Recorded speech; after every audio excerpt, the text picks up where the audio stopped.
My dear student, I am Dr. Praveen Kumar, Assistant Professor of Sociology, Government College मांडी हरिया चरखी दादरी। आज हम max weber को पढ़ेंगे। Max Weber का सोशियोलॉजी में क्या कंट्रीब्यूशन है, उसके बारे में आज हम विस्तृत से चर्चा करेंगे। मैक्स वेबर का जन्म 21 अप्रैल 1864 को जर्मनी में हुआ। उनका जो परिवार था वो प्रोटेस्टेंट धर्म का अनुयायी था। उनके पूर्वजों का मुख्य जो व्यवसाय था वो कपड़े का था। उनकी माता जर्मनी की थी और उनके पिता आर्मी में नौकरी करते थे। वेबर के पिता की जो छवि थी वो लिबरल पार्टी के एक नेता के रूप में जानी जाती है। वेबर की स्कूल की शिक्षा 1882 ईस्वी में पूरी हुई और इसके बाद उन्होंने कानून की पढ़ाई की। कानून की पढ़ाई करने के बाद मैक्स वेबर न्यायालय में कार्य करने लगे, पर उन्होंने वो काम रास नहीं आया। मैक्स वेबर ने डॉक्टरेट की उपाधि 1889 ईस्वी में, जो कि उनका थीसिस का जो टाइटल था, मध्य युगीन व्यापारिक संगठनों का इतिहास, मध्य युगीन व्यापारी संगठनों का इतिहास पर उन्होंने कार्य किया। मैक्स वेबर का अनेक समाजशास्त्रियों से संपर्क हुआ और वो उनसे काफ़ी प्रभावित हुए। मैक्स वेबर जॉर्ज सिमेल और टोनीज से उनका संपर्क हुआ। टोनीज की जिमेन सेफ्ट और जेसल सॉफ्ट की अवधारणा से वेबर काफ़ी प्रभावित हुए। वेबर पर कार्ल मार्क्स का भी प्रभाव पड़ा है और एक प्रसिद्ध समाजशास्त्री व अर्थशास्त्री की मृत्यु 1820 ईस्वी को हुई। मैक्स वेबर की जो प्रमुख कृतियां हैं, the Protestant ethics and the spirit of capitalism, the Protestant ethics and the spirit of capitalism. दूसरी उनके द सिटी।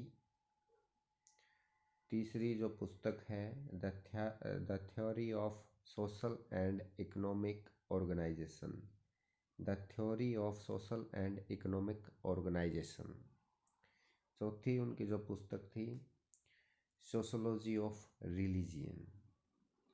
मैक्स वेबर का जो समाजशास्त्र में जो योगदान है,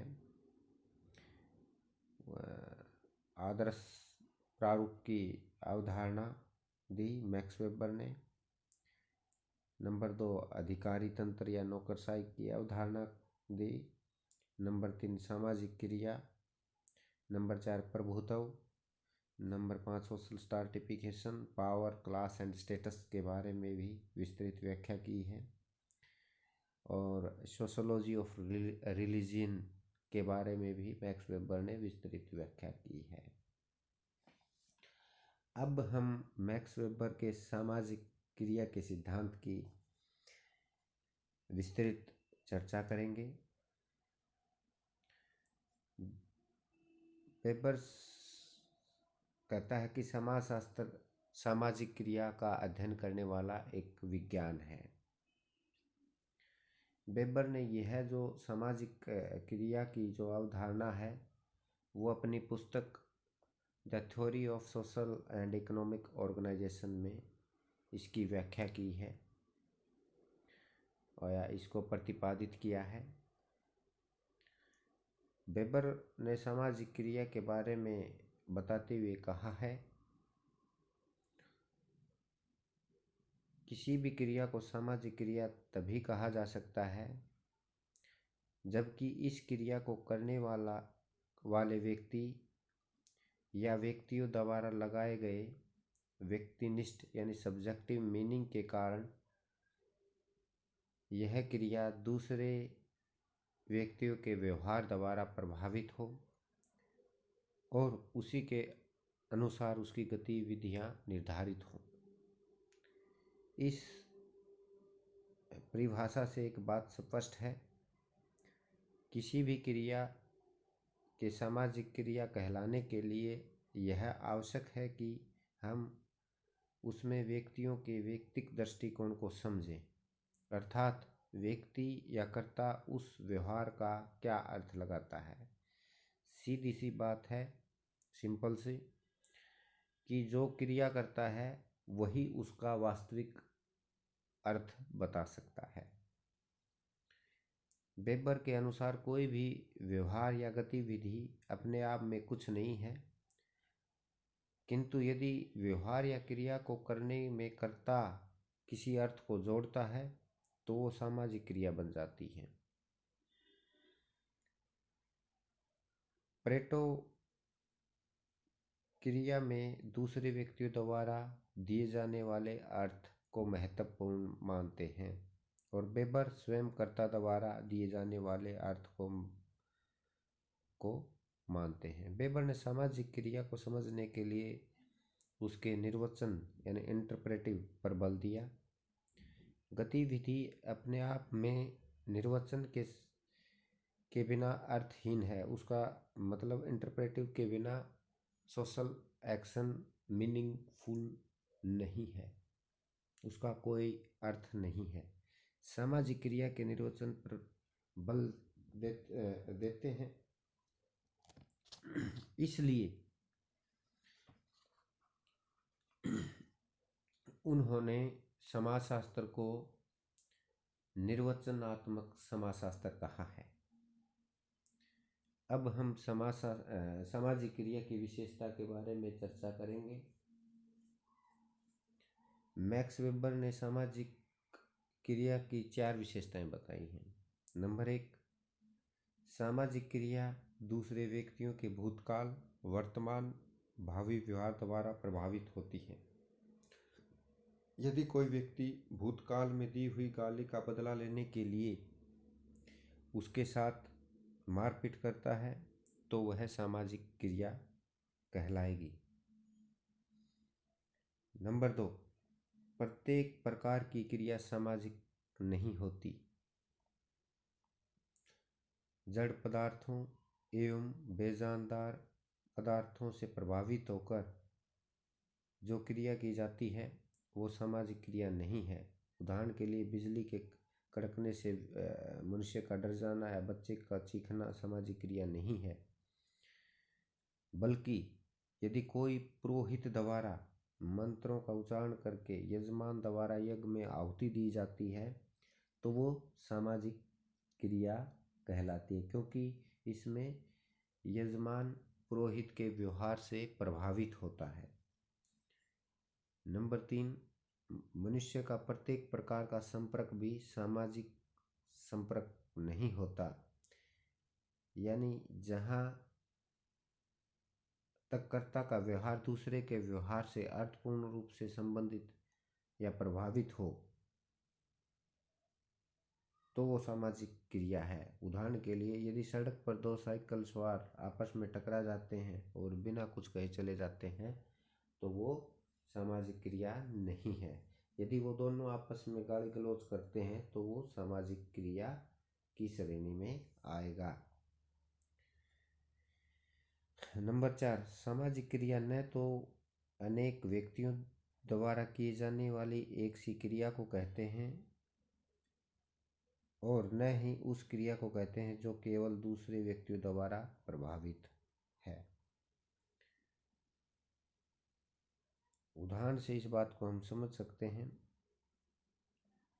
सड़क पर कुछ व्यक्ति जा रहे थे और यदि वर्षा आने पर सभी व्यक्ति अपना अपना छाता लगा लेते हैं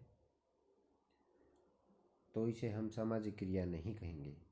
इसका कारण यह है कि छाता लगाने की क्रिया का एक दूसरे की क्रिया से कोई संबंध नहीं है, बल्कि इनका संबंध केवल वर्षा से है। इस प्रकार से दूसरे व्यक्तियों की क्रिया का अनुकरण भी सामाजिक क्रिया की श्रेणी में नहीं आता। जब तक दूसरे व्यक्ति या व्यक्तियों की क्रिया से अर्थपूर्ण रूप से प्रभावित न हो तब तक वो सामाजिक क्रिया नहीं कहलाई जा सकती। सामाजिक क्रिया तब कहलाएगी, हम एक उदाहरण के द्वारा इसे समझ सकते हैं। अध्यापक द्वारा बच्चों को पढ़ाया जाता है और बच्चे उस ज्ञान को अनुसरण करते हैं तो वो सामाजिक क्रिया की श्रेणी में आएगा। मैक्स वेबर ने सामाजिक क्रिया के 4 प्रकार बताए हैं, जिसकी हम विस्तृत व्याख्या करेंगे। नंबर 1 तार्किक, नंबर 2 मूल्यांकनात्मक, नंबर 3 भावनात्मक, नंबर 4 परंपरागत क्रियाएं। तार्किक, नंबर 1 तार्किक क्रिया। तार्किक क्रिया का किसे कहते हैं? तार्किक क्रिया उस क्रिया को कहते हैं जिसका चयनकर्ता द्वारा सचेत और योजनाबद्ध रूप से लक्ष्य तथा साधनों को ध्यान में रखकर किया जाता है। तार्किक क्रिया किसे कहते हैं? तार्किक क्रिया उस क्रिया को कहते हैं जिसमें कर्ता सचेत या योजनाबद्ध रूप से अपने लक्ष्य या साधनों को ध्यान में रखकर करता है। उदाहरण के तौर पे यदि कोई व्यक्ति अपना काम धंधा शुरू करता है या व्यापार शुरू करता है या फैक्ट्री लगाता है तो वो अपने पास सबसे पहले देखता है उसके पास पूंजी कितनी है, उसके पास कितना रॉ मटेरियल है, ग्राहकों के बारे में जानेगा, मुनाफे के बारे में जानेगा। पूरा हिसाब किताब लगाने के बाद वो अपना काम धंधा शुरू करेगा। तो इसको हम क्या कहेंगे? तार्किक क्रिया कहेंगे। दूसरा है मूल्यांकनात्मक क्रिया। इस प्रकार की क्रिया के पीछे तर्क का होना आवश्यक नहीं है। एक डूबते हुए जहाज के साथ कप्तान का समुद्र में डूब जाना मूल्यांकन क्रिया के अंतर्गत आता है। वो क्यों डूबना चाहेगा? क्योंकि उसके पीछे सम्मान और प्रतिष्ठा जुड़ी हुई होती है और वो अपने आदर्शों के प्रति हमेशा वफादार रहना चाहता है। तो इसमें तर्क का कोई वो नहीं, बल्कि वो सम्मान, प्रतिष्ठा और अपने आदर्शों के प्रति जो है वो हमेशा वफादार रहना चाहता है। नंबर 3 है भावनात्मक क्रिया। इस प्रकार की क्रिया का संबंध भावनाओं से होता है, जैसे प्रेम, दया, घृणा, सहानुभूति, क्रोध आदि के वशीभूत होकर की जाने वाली क्रिया भावनात्मक क्रिया कहलाती है। नंबर 4 परंपरागत क्रिया। वे क्रिया जिसका संबंध प्रथाओं, परंपराओं, प्राचीन काल से चले आ रहे व्यवहारों और विश्वासों से होता है, ये परंपरागत क्रिया कहलाती है। जैसे अपनी ही जाति में विवाह करना।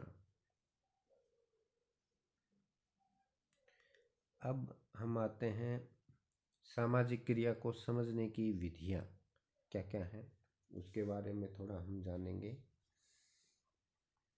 मैक्स वेबर का मानना था कि मानव द्वारा किए जाने वाली क्रिया के पीछे कोई ना कोई उद्देश्य अवश्य होता है और अपने मानवीय क्रियाओं की प्रकृति को 2 भागों में उसने बांटा। कुछ क्रियाएं ऐसी होती हैं जो बिल्कुल स्पष्ट होती हैं, जिसको समझने के लिए मस्तिष्क पर ज़्यादा जोर नहीं देना पड़ता। दूसरी कुछ ऐसी क्रियाएं होती हैं जिनका बाह्य व्यवहार स्पष्ट नहीं होता। इन क्रियाओं के उद्देश्य एवं प्रयोजन मालूम करना कठिन होता है।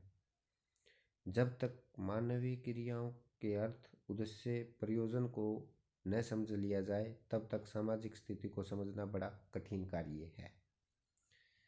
वेबर ने सामाजिक क्रिया को समझने के लिए निम्न कुछ विधियां का उल्लेख किया है जो हम आपको बताएंगे। सामाजिक क्रिया को समझने के उसको 2 टाइप बताए, बौद्धिक विधि और भावनात्मक विधि, इंटेलेक्चुअल मेथड और इमोशनल मेथड। जो बौद्धिक विधि है वो उसके 2 टाइप हैं, लॉजिकल और मैथमेटिकल। और इमोशनल जो मेथड है उसके भी दो टाइप हैं, डायरेक्ट ऑब्जर्वेशन मेथड और एक्सप्लेनेटरी मेथड। तो बौद्धिक विधि है उसके बारे में मैक्स वेबर का मानना है, ऐसी सामाजिक क्रियाएं जिन्हें समझने के लिए बुद्धि का सहारा लेना पड़ता है, इसलिए इन्हें बौद्धिक विधियां कहते हैं। वेबर ने इसे दो भागों में बांटा है, लॉजिकल मेथड और मैथमेटिक्स। तो लॉजिकल मेथड है वो सामाजिक क्रिया को समझने की ये एक विधि है जो तर्क पर आधारित होती है।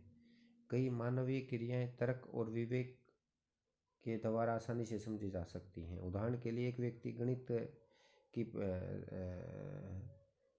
का अध्ययन करना चाहता है तो वो इंजीनियरिंग कॉलेज में एडमिशन लेगा, तो ये इसके पीछे तर्क है।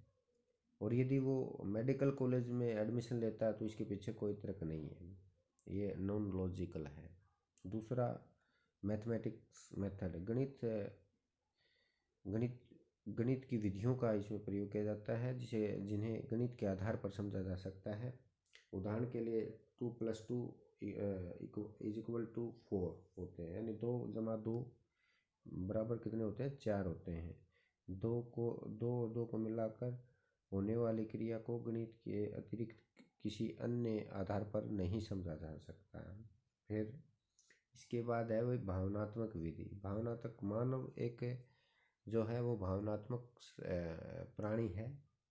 वह सदैव ही अपनी क्रियाओं का संचालन तर्क एवं बुद्धि के आधार पर नहीं करता, बल्कि कई बार वो भावना प्रधान होती हैं और उसे समझने के लिए भावनाओं का सहारा लिया जाता है। उदाहरण के लिए एक व्यक्ति डाकू या अपराधी बनकर अपराध कार्यों में शामिल हो जाता है और उसकी इस क्रिया को समझने के लिए हमें तार्किक विधियों के स्थान पर हमें भावनात्मक विधियों का सहारा लेना पड़ेगा और हमें ये जानना पड़ेगा कि उसका बैकग्राउंड क्या रहा है, वो किन भावनाओं में आकर उसने ये कार्य किया है। इसके दो पार्ट बताए हैं, जैसे डायरेक्ट ऑब्जर्वेशन मेथड, भावनात्मक आधार पर सामाजिक क्रिया को समझने के लिए उन्होंने प्रत्यक्ष अवलोकन विधि का प्रयोग किया, जिसको क्रियाओं को हम अवलोकन मेथड के द्वारा आसानी से समझ सकते हैं। उदाहरण के लिए खिलाड़ियों द्वारा मैच प्राप्त की गई विजय को हम उनके द्वारा मैच से पूर्व जो उनकी तैयारी थी उसके से अनुमान लगा सकते हैं हम। दूसरा जो मेथड है जो वो है व्याख्यात्मक विधि। मैक्स वेबर का मानना है कि कोई भी क्रिया को मात्र अवलोकन से नहीं समझ सकते, उन्हें समझने के लिए उसकी व्याख्या करना जरूरी है। व्यक्ति कोई भी क्रिया क्यों करता है, उसके विशिष्ट प्रकार की क्रिया के पीछे उसका पर्पज क्या है, इन प्रश्नों की व्याख्या संभव है। उदाहरण के लिए एक छात्र द्वारा हार्डवर्क करने पर हम निष्कर्ष निकालते हैं कि वो परीक्षा में अच्छे अंक प्राप्त करना चाहता है। तो ये उसके मेथड हैं। Thank you.